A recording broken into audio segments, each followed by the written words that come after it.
Light him up. That's a complete. There you go. How about that? Very nice. Very nice. Very nice. Mr. Gordeau, you got 20 seconds. Yeah, I'm watching the game. I'm watching the game. You got it right on. I said I'm watching the game. Get out of here. Stop. Do you know who's on? Brady's on, man. We can't stop watching Brady. I'm not bringing you up tonight. You're rooting for the wrong team. Team Brady You're all a pig. day. You're dead to me. Stay tuned for more laughs on Access TV, live from the Gotham Comedy Club in New York City. Tonight on Access TV, it's Gotham Comedy Live. Get ready to laugh with Clayton Fletcher, Danny Cohen, Miguel Dalmau, Drew Frazier. This week's host, Billy Gardell. Gotham Comedy Live. All happening right now. Ladies and gentlemen, Billy Gardell.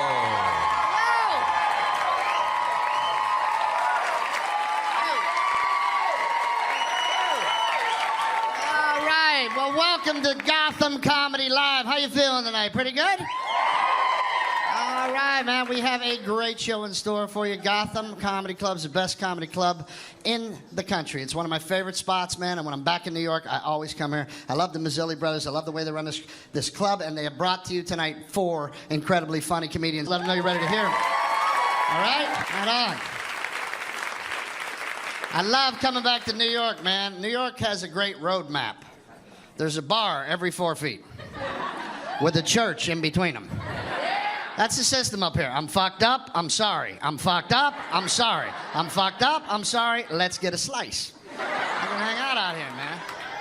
It's good to hear you laughing, man. That's all we got left is laughter, right? Everything else will just scare the shit out of you, right? You turn the news on, you just want to hide under the bed, man. Murder, death, rape, child abduction, shitty economy, tsunami, 98 degrees. Good luck. Didn't anything good happen? See, we're in the middle of a shit renaissance. We're in a place where we just negate everything. We don't even look at things. We just think it sucks. That's just how we've become. We have no compassion left. Work on your compassion. That's all we got left, man. I was reading a story a couple weeks ago. British Columbia. Little boy's in his backyard playing with his dog, right? You from British Columbia? Great. Has no bearing on the fucking joke. Anyway.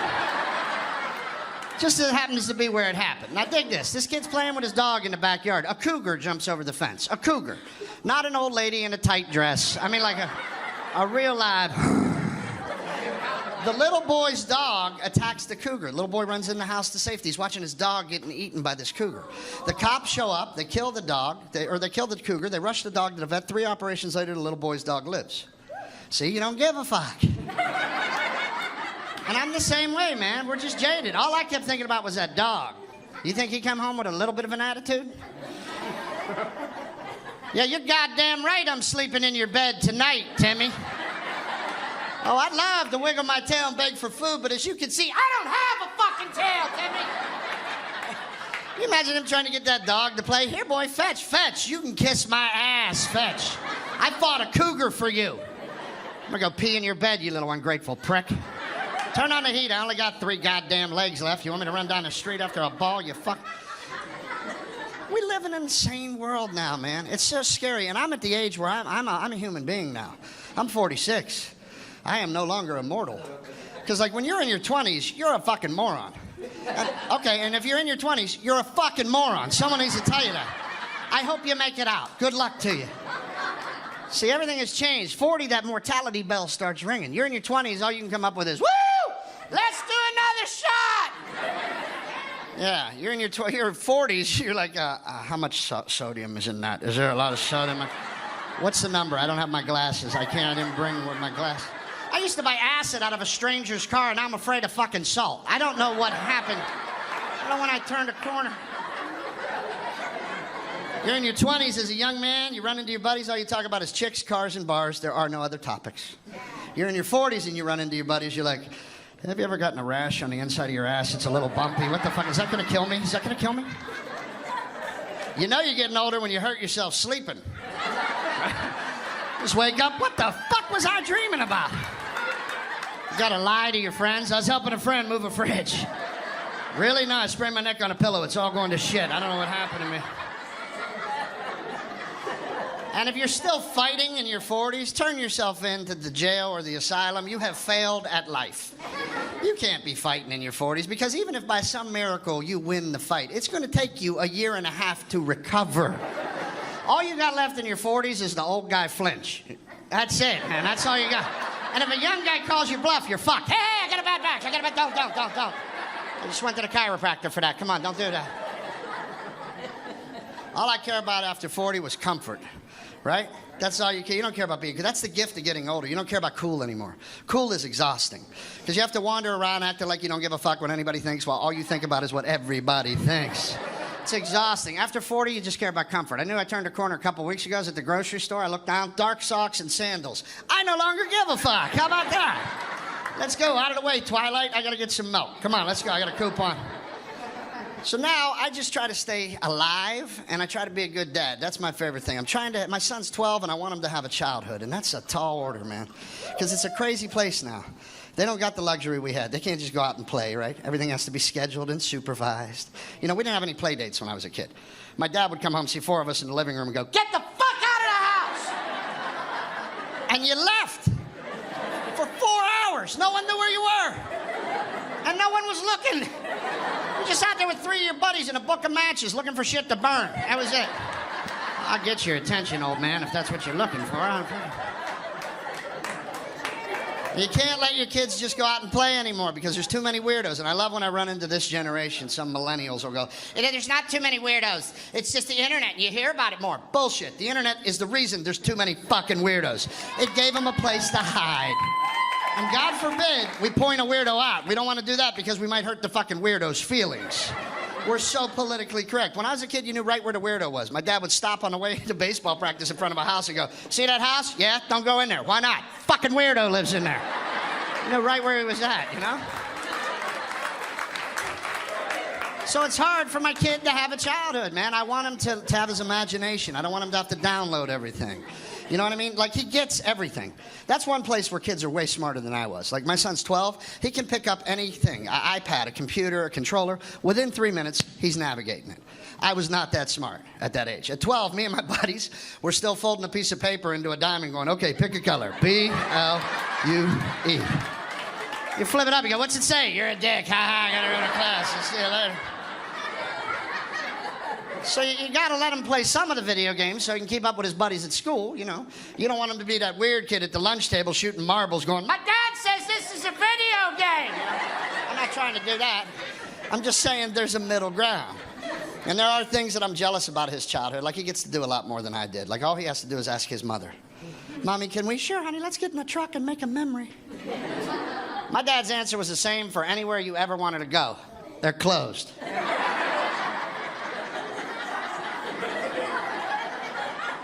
I see people in there. They're cleaning. It's a cleaning crew. My wife is way more progressive than I am, you know what I mean? She's way more progressive. I'm from the old school. I'm from the last bus from the old school. Like, when he was a kid, he was 2. Like, she'd go everywhere we went, she had those antibacterial wipes. Always wiping shit. "Wipe that down, read about a virus coming here from Germany, gonna kill all of us at any minute." I'm like, "We're at McDonald's. We're not even eating real meat. Why are you wiping the fucking tray down?" And then we get into it. "How do you know it's not real meat? Over 1 billion served. There aren't that many fucking cows. Do the math." All right, I'm an asshole. I know. I'll go over here. Now, my wife will read these articles like they're breaking news, and then she'll call me like it's important. "I just read an article about sugar. Sugar wrecks his metabolism. You can't feed him sugar after 3. You wreck his metabolism." Well, as you can see, my parents didn't give 2 good shits about my metabolism. You know what they cared about? Silence. Here, eat Kool-Aid right out of the pack. Just shut the fuck up. Sit there and vibrate. I don't want to hear a goddamn thing out of you. Just want him to be a kid, man. And I'm not a big fan of the medicines either, man. Everybody in LA darts their kids down like rhinos, you know, with the psychotropic drugs. You know, you don't get to dart your kid down because they're an inconvenience. You need to be a fucking parent. You need to step up and be the wall. That's the deal. Now, before we upset the bloggers, I do understand that some kids need medicine. There's always an extreme case. If your kid is saying shit like, "I'm gonna cut open a cat and wear it like a hat," he needs fucking medicine. But somewhere we have to find the middle of the road. Hey, you guys ready for a great show tonight? Let me hear you. All right. We're going to be right back after these messages with more Gotham Comedy Live. Stay tuned for more laughs on Access TV, live from the Gotham Comedy Club in New York City. Clayton Fletcher is taking the stage when we return. And stick around later tonight for more Billy Gardell. I wish I had Morgan Freeman in my life just to narrate me through situations. Because my wife will ask me those questions. You've heard comedians talk about them a million times. You've probably talked about them yourself. But my wife will ask me that question, do I look fat in these jeans? Well, that's when Frank realized he'd be sleeping on the couch for a while. Truth of the matter is, didn't matter what he said. See, he thought she was looking for an answer. Truth of the matter was, he was looking for an argument. See, from time to time, Frank's wife would give Frank a little test to see how good of a husband he was. Frank had failed many times. Welcome back to the Access TV presentation of Gotham Comedy Live. More laughs happening right now. Welcome back to Gotham Comedy Live, and we are going to get this thing started with a super funny comic. You can hear him every day on XM Sirius Radio. Please welcome to the stage the very funny Mr. Clayton Fletcher. All right. What's up, you guys? Are we having a good time so far? A lot of girls here tonight. That's why we're having fun.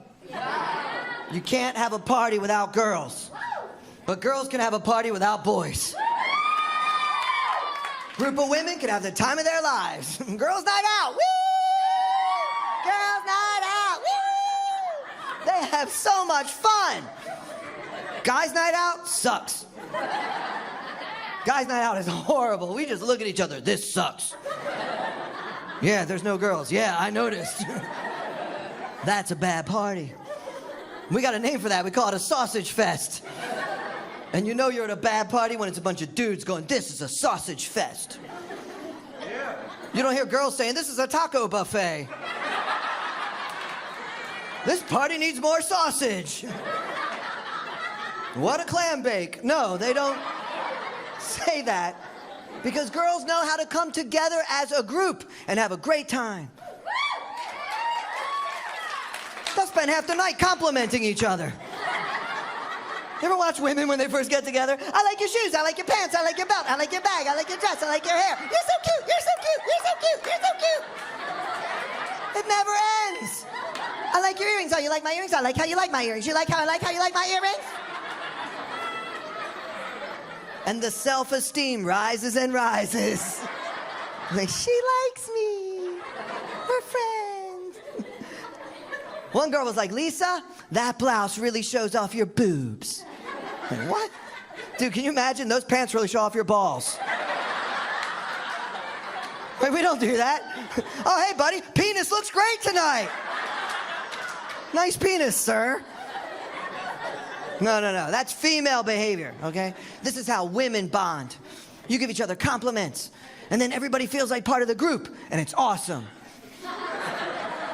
Until one of them walks away, then they talk trash about her.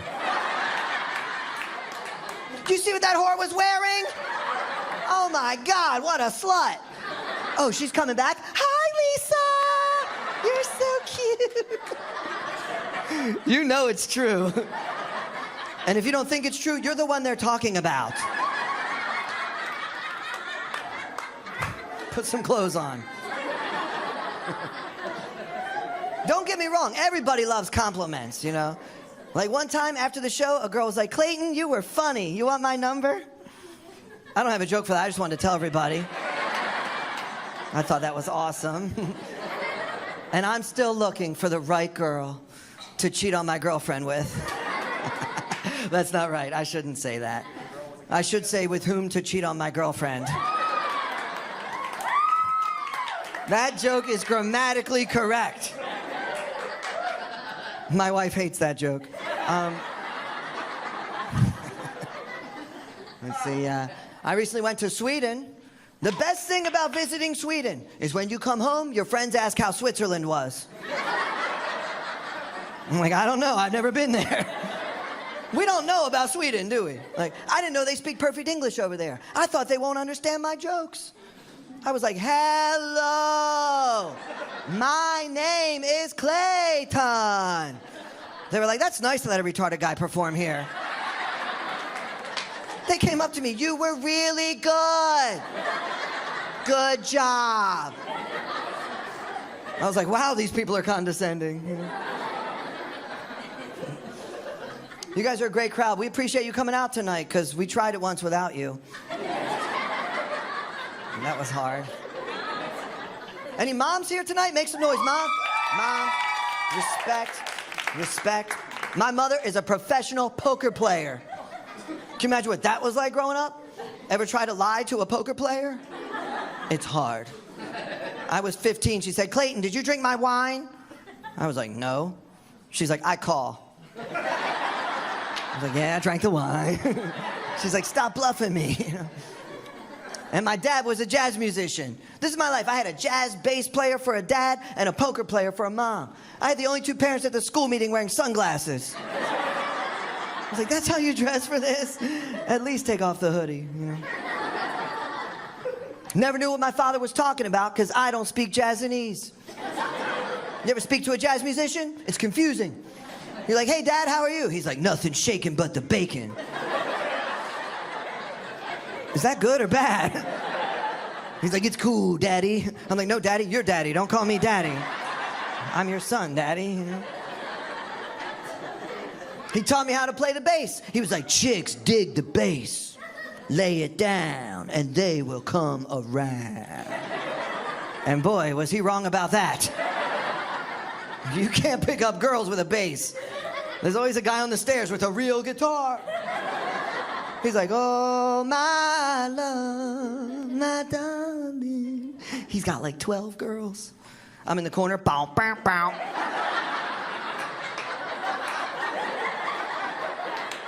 Bow, bow, bow, bow.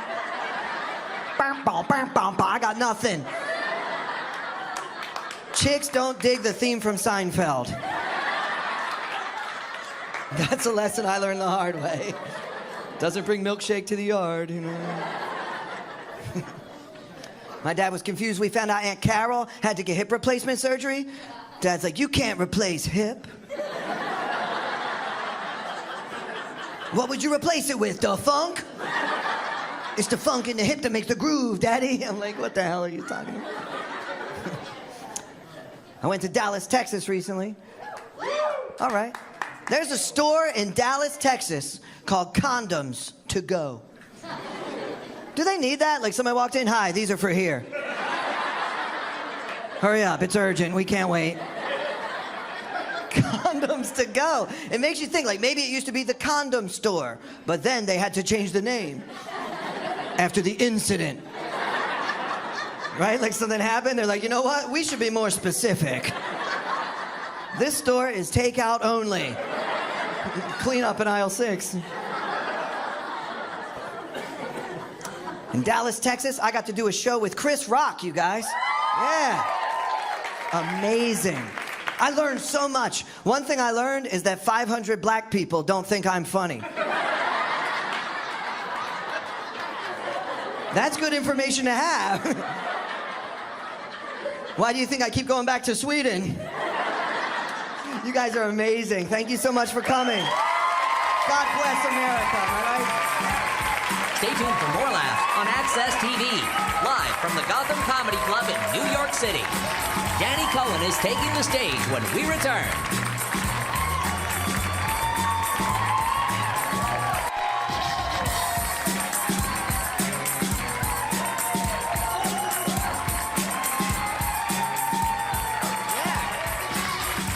All right, how about one more time? Clayton Fletcher, very funny, huh? All right, well, we are rolling right along here at Gotham Comedy Live. And this next comic, I know you're going to enjoy. You may have seen him on Comedy Central. Please welcome to the stage, Danny Cohen. Hi. Thank you. Thanks, everybody. Hi. Okay, so I didn't think that Times Square was going to be so busy today because it was raining, but there were 3,000 people there with 3,000 umbrellas. I was stuck. I couldn't. It was like not even moving. It was so crowded that at one point I was part of a Chinese family. It was me, my Chinese mother, and my Chinese sister, and we were just all plowing through the crowd. So I turned to her and I was like, "Mommy, I love you." And she was like, go away, you're not my son. Which made me feel strangely comfortable because that's how my real mother speaks to me. And then I lost the Chinese family. Then I was walking a dog. I don't know whose dog it was. It was like a small little dog. And then I was holding a baby. I'm like, oh my God, whose baby is this? And by the time I got to 42nd Street, I was holding 2 eggplants, which is amazing because I love eggplant parmesan. And I am in no condition to raise a baby on my own. So it all worked out for the best. I'm very excited because I just finished shooting a reality television show for the Food Network called Pizza Pizza. And I had to go from pizza store to pizza store here in New York, and I had to eat like 6 to 8 slices a day. And I had to compare pizza, and there were audience, you know, the people in the pizza store were audience, and I had to compare. And I'm lying to you, by the way. I'm a liar. There was no reality TV show. But I went to a lot of pizza stores this year. I ate a lot of pizza. The show was in my head. The show was in my head. I would go to the pizza stores and I'm like, oh, that's good. And I just ate 2 slices. I should try this slice and then go next door and try that slice. And then you know what I'll do is I'll just ask audience members. I'm like, Danny, there's no audience. There's no show. Stop eating pizza. So, you know, so I stopped eating pizza about 4 months ago and I lost 8 pounds. Thank you. It's a start. And I'm feeling really good, you know, but the past couple of days, I've been thinking a lot about pizza, and I'm like, uh-oh, I think the show is coming back into syndication. I consider myself to be chubby. I'm chubby, but I Googled my height and weight this morning, and it turns out I'm obese.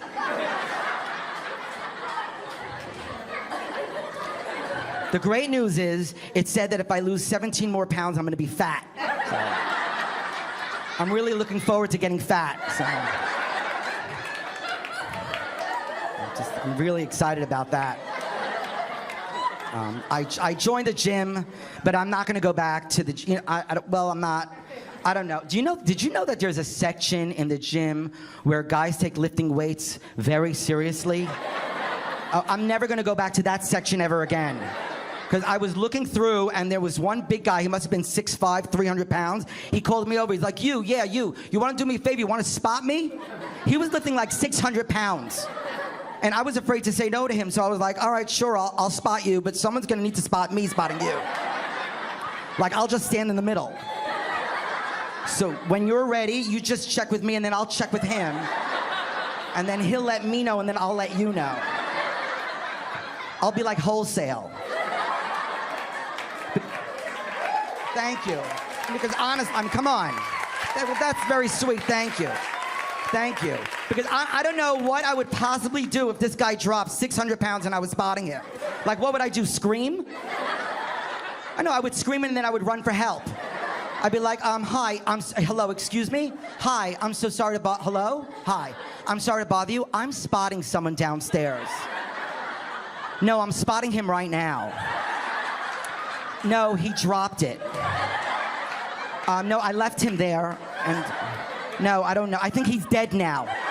Because you ask a lot of questions. It's your fault, it's not mine. So that was a whole scenario that was going through my mind as but I spotted him. I did it. It was fine. I was sweating.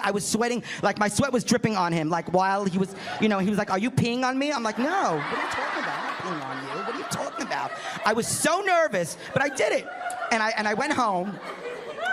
And I have to tell you, I was in my head for hours. I was like, I couldn't understand. I was like, why would this guy pick me to spot him? Why would he pick me? And then I realized he picked me because he believed in me. He believed in me when I didn't even believe in myself.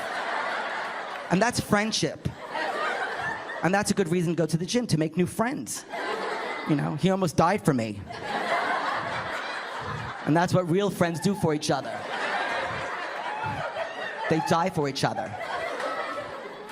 There's also the punch. This trainer was walking around screaming about the punching bag. Use the punching bag, use the punching bag. It releases tension. I was like, all right, I don't know. I'll give it a shot. I don't know. So I went up to the punching bag and I was like, no!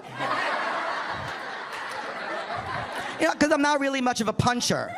By nature, I'm more of a slapper, If anything, you know, if I get in a fight, I'm not the guy like, get over here, I'm gonna knock you out. I'm more like, I don't like that, no! And I'll just start crying. It's just a train wreck, crazy, crazy. Yeah, speaking of which, so I moved into this, a small, it's me, you know, Manhattan, it's a studio, but it's a room. It's a small little, there's no room. When I moved in, I realized there's no place to put the bed. There's only one designated wall, and it's right by the front door. So I'm sleeping, and the doorknob is right, it's just like this. You see, just like that. So I'll wake up at 3 in the morning, and I'll wake up at 4 in the morning, and I'll just stare at the doorknob. I'll just stare at it, you know, because I'm waiting for it to turn. Because I'm thinking, if somebody decides to break in at night, I'm not gonna even have a chance to scream. It's gonna be like an immediate break-in and then stabbing, and it's over. Just like, finished. No time to scream, no time to dial 911, no time to run, finished, over. They won't even be a break-in and entering. They're gonna stab me from the hallway.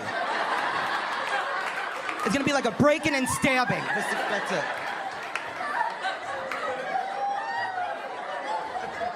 Like the cops will get there and they're gonna be really confused. They'll be like, we see there's a break-in, but there was no entering yet. There was a stabbing. Also, I wanna know why I'm being stabbed. I think we all have the right to know why we're being stabbed. It's an event. Who gets stabbed when you get stabbed? You wanna know. Like, if you're walking in the street and someone says, you give me your money, and you're like, no, I'm not gonna give you my money. And then they stab you, that's what happened. That's what happened. They wanted your money, and you said no, and then you got stabbed. It's a sensible stabbing. But if you're sleeping and then you're stabbed, that's unacceptable. It's an unacceptable stabbing. And then there's this one thing called a push-in robbery. I don't know if anybody knows what this is. This is when you're walking up to your home and you're unlocking your door and someone comes from behind you and pushes you into your home and robs you. This is what they've titled a push-in robbery. If someone attempts a push-in robbery on me in my apartment, we're both gonna end up in my bed. So it started off as something really scary. It's gonna turn into something really beautiful. I'll be like, I don't know, you pushed me, I pushed back. That's it. I'm done. I'm Danny Cohen. Thank you. Stay tuned for more laughs on Access TV, live from the Gotham Comedy Club in New York City. Miguel Dalmau is taking the stage when we return. Something I'd never done before. I had to get my prostate checked, and that's really uncomfortable, you know, because I'm butt naked. Like, let me show exactly how the doctor did it. I'm like this, and there's a guy behind me with something about this big, and he puts it right in the center of my existence. And I jump. I said, hey, warm it up, man. It's cold down there. You know, put it under your arm, blow on it. I don't care what you do. You know, I got Obamacare, I told him. He said, oh. So you got Obamacare? I said, you're damn right I got Obamacare. He said, in that case, stick a finger up your own ass. Apparently, he's not happy with the plan. Welcome back to the Access TV presentation of Gotham Comedy Live. More laughs right now. All right. Welcome back one more time. Danny Cohen, huh? What a show. It's just going to keep rolling. We don't want to interrupt the train. So this next gentleman is very, very funny. You've seen him on True TV. Please welcome Miguel Dalmau.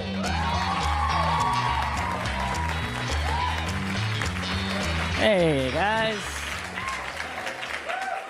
How are you guys? You guys are good? So you guys, a little about me. I just got out of a serious relationship this year. Some people call it divorce. Whatever, that is the most serious relationship you can get out of you guys. It was crazy. I'll tell you guys why we failed. Here's why we failed, because we were married for 4 years. But 2 of those years, we didn't even have sex. Yeah, I didn't have sex for 2 years. I actually went up to my ex-wife. I was like, hey, do you know we haven't had sex in 2 years? Here's exactly what she said to me. She goes, okay, who keeps track of that kind of time? Oh, do you know who? Me and men who have been wrongfully incarcerated, that's who. 2 years seems very unjust. I started to go crazy without sex for 2 years. I started to become like Tom Hanks in Castaway. I started keeping track of my kitchen wall. I was like, 1, 2, 3. Fuck, that's October, okay. I'm about to go fuck that volleyball in a minute. Just be like, Wilson!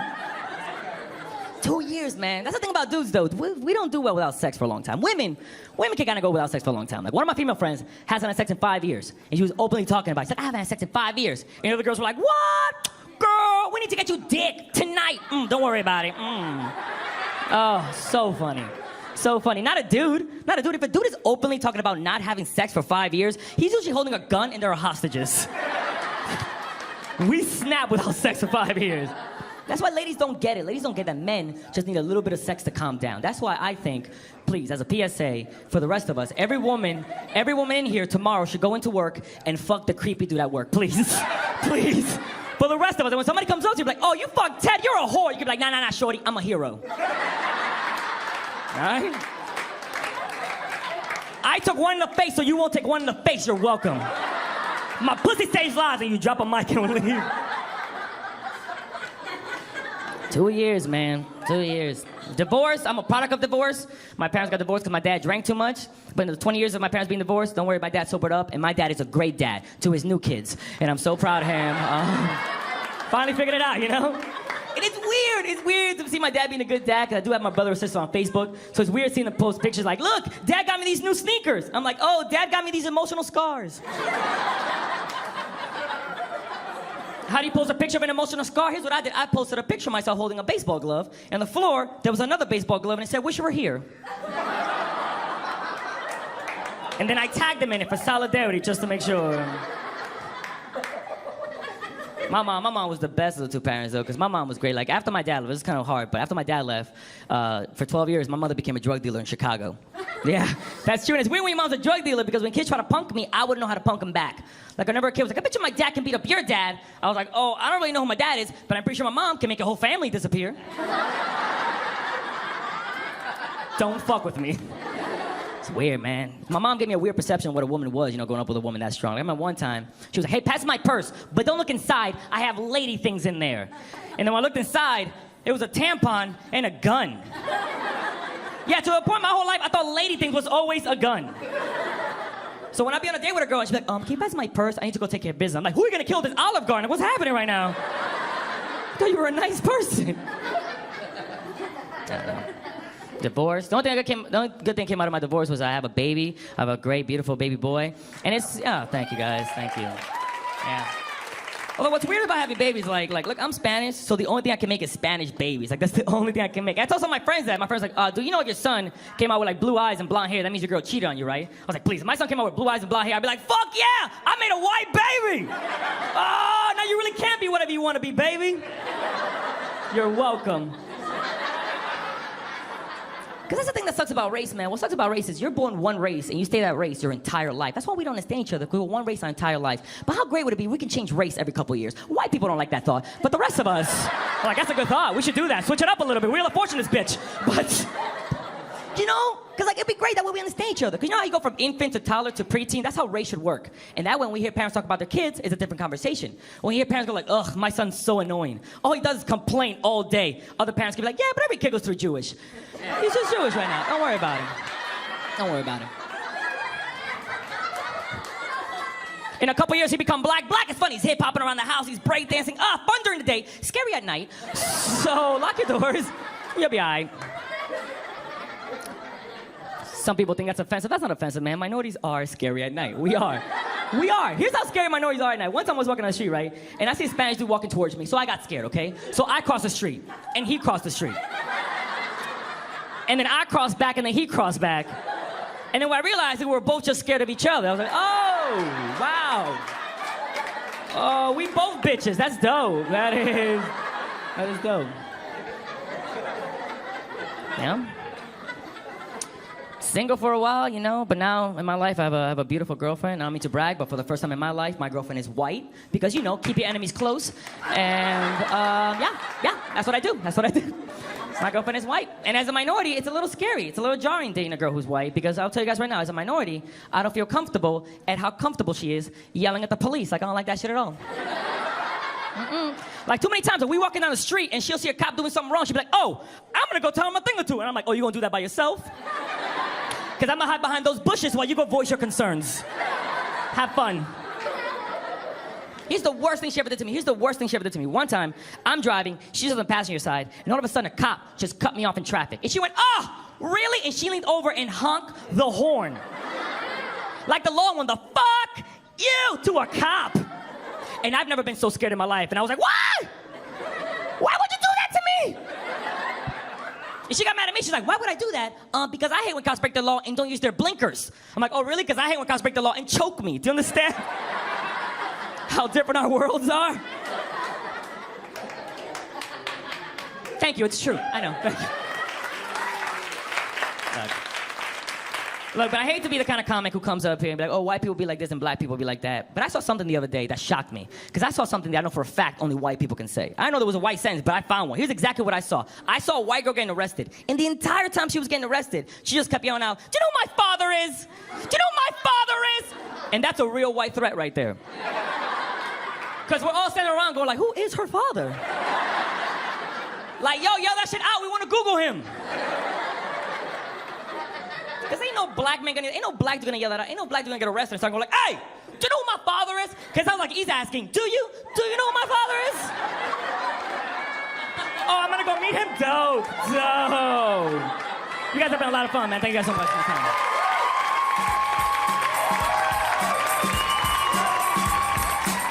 Stay tuned for more laughs on Access TV, live from the Gotham Comedy Club in New York City. Drew Frazier is taking the stage when we return. Welcome back to the Access TV presentation of Gotham Comedy Live. More laughs right now. One more time, Miguel Del Mal. All right. What an amazing show here at Gotham. Did I lie? Great comics all night long, right? Great comics all night long.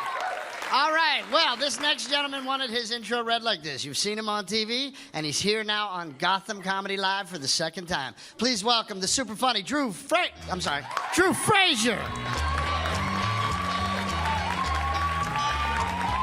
Yeah. All right. How's everybody doing? All right, you look good, everybody, man. It has been a hot summer, right? A hot summer, yeah, especially in New York City. Yeah, they said 10 people died from heat thus far. Huh? How you let heat kill you? I'm gonna die from a lot of things, but heat will not be one of them.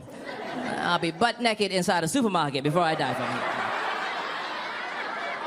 I'll be laid out by some fish sticks and some iceberg lettuce. I ain't dying from heat.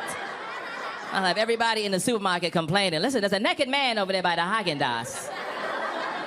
You better believe it, my apartment's hot as hell. I ain't going home till after 6. You know how we are New Yorkers, especially the black people in the room, right? If we can afford an air conditioner, we usually have it in one room, am I right? Well, your bedroom be cold as hell, don't it? The rest of your apartment is like the Serengeti out here. I know, my apartment's hot as hell. Somebody actually broke into my apartment over the summer. I was home. I said, whatever they want, they can take out the living room. I ain't coming out of here. I woke up the next morning, the burglar was passed out in the living room trying to steal the TV. What's up, goddamn?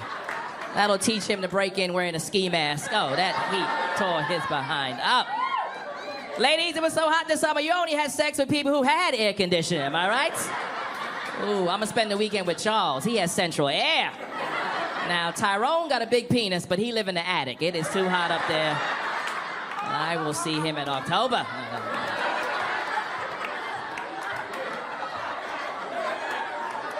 I did some traveling.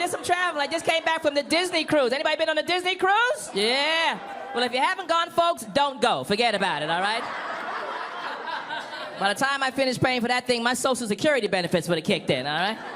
When I was growing up, they only had 5 Disney characters. It was Mickey Mouse, Minnie, Pluto, Goofy, and Donald. That was it. Now there's 900,000 Disney characters, and they're all on that ship. The same characters that walk around Times Square that you can take a picture with for 35 cents. It's $35, $40 a picture on the ship. And after the 6th picture, I told my son, listen, you are now dipping into your college fund right about now, player. You got to make a decision, all right? It's a picture or DeVry University. What you want to do? Because I am tapped out. I waited too long. I'm an old dad now. I'm an old dad, 40 years old and a father. I should be driving a Porsche, not raising a kid. This is crazy. And I know I'm old. When I go to the park, all the young parents are in the park running around with their kids, chasing them all over the place. I'm sitting on the bench like, somebody grab him, catch him, please. Stop him, grab him,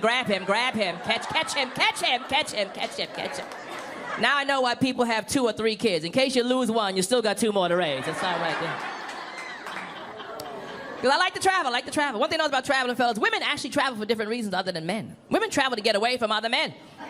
Yeah, they're happy to hear in a relationship like, I need a weekend, I need a weekend. Phil, let me tell you how women go away. They take 3 or 4 of their best girlfriends. They will rent one hotel room. They all sleep in the same bed.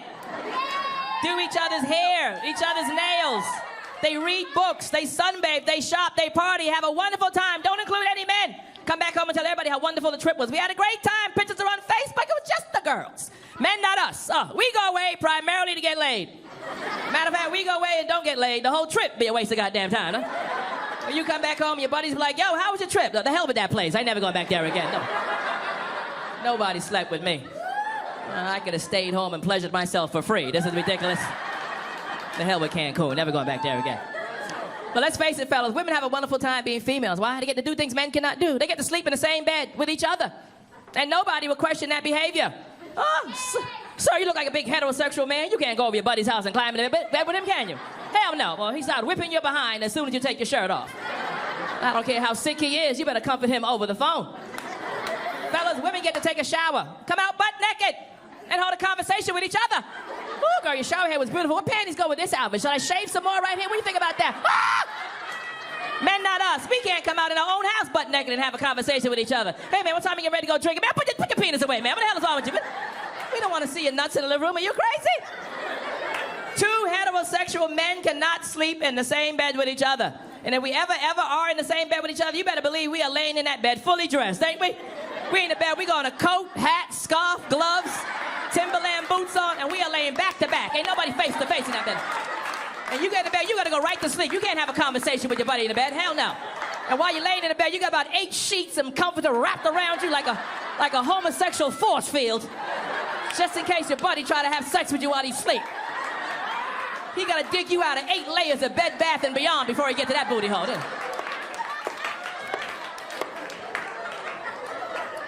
That's how it is. We're men, man. We're men. I love women, man. I love women. They're very hygienic. Which sometimes backfires on you ladies. That's why there's always a long line for females in a women's restroom. Because when women go to the bathroom, they don't touch anything. Everything's with their elbows and with their feet. They lift all stuff up with their feet. All that takes time. And when they do finally go to sit on the toilet, they have already layered it with about 50 pounds of toilet paper. And they don't sit on it, they hover over it while they pull their panties forward, not to get any urine on their panties. Men, not us. When we go to the restroom, it's 15 seconds flat. Why? Because when we walk in the restroom, we already got our junk out. We walk in there, the urination process has already begun. We flip it, we out of there.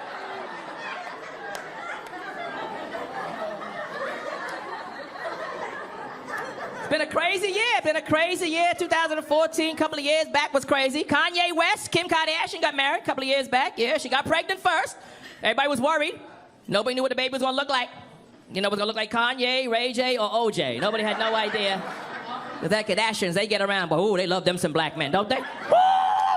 I never see white women love black men so much in all my life. Boy, everybody got a black man in that family. Woo! Khloe Kardashian married a black man first, divorced him, got another one.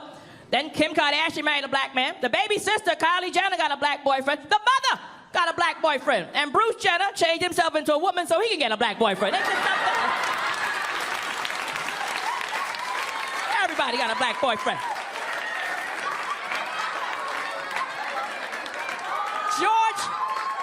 George Clooney got married recently, right? Yeah, after he done slept with everybody in Hollywood. The only person he ain't sleep with in Hollywood was Bill Cosby. That's the only person. Now, y'all know Bill Cosby slept with everybody in 1972, didn't he? He a smart freak, though. Oh, Bill Cosby a freak, boy. He a smart one, though. Bill Cosby got a pill that make a woman forget stuff for 42 years. Ain't that something? Boy, every man in here wish he could get his hands on that pill. Oh, my God. Oh, President Barack Obama had a bad 2014, had a bad year ever since he got in office. The only person having a good time in the White House is Michelle. Oh, she's having a ball. Oh, they give her a new makeover every other week. She's on the cover of Ebony, Jet Magazine, Muscle, Clear, GQ.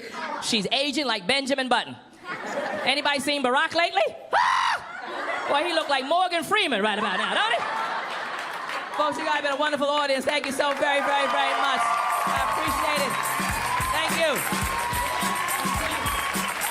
Stay tuned for more laughs on Access TV, live from the Gotham Comedy Club in New York City.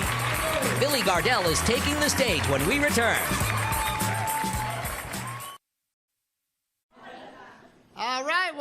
welcome back. How about it one more time? Drew Frazier blew the house open. Unbelievable. Well, what an honor it's been to host Gotham Comedy Live, and I see you're about to have a baby here, huh? Yeah. How long you got? 3 more months. So you haven't gone completely crazy yet. That's good. That last month it'll be like, get it out of me! Get it out of me! My wife, man, when she was pregnant, we tried to do everything right. We didn't do anything right. We got kicked out of the first Lamaze class. You know the breathing class? Or kicked out of the first one. But I'm a comic. You put me in a classroom. How long do you think it was going to take? Seriously. I go in there, and the first thing they're teaching the women is called the cat crawl. It's to alleviate pressure across the abdomen. So I got 4 pregnant women in front of me on their hands and knees with their back starched and their asses up in the air. Right? So I said to the guy next to me, this is how this whole thing got started. Out in the hall. All right, I'm going. I don't give a shit. I've been out in the hall my whole life. Now, you need to warn your man that when the baby comes, that's it. His time is up. He's no longer valid. We'll call him when we need some shit moved or stepped on. My son, man, as soon as he came home, I knew he owned my wife.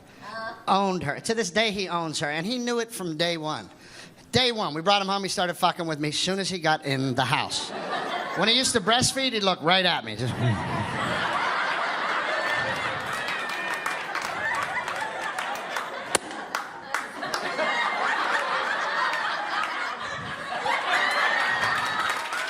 He's a baby. He knows exactly what he's doing. All right, hey, ladies and gentlemen, I'd like to bring the comics back up to the stage tonight. Give them a warm round of applause. Let them know how great they were tonight. Great job, fellas.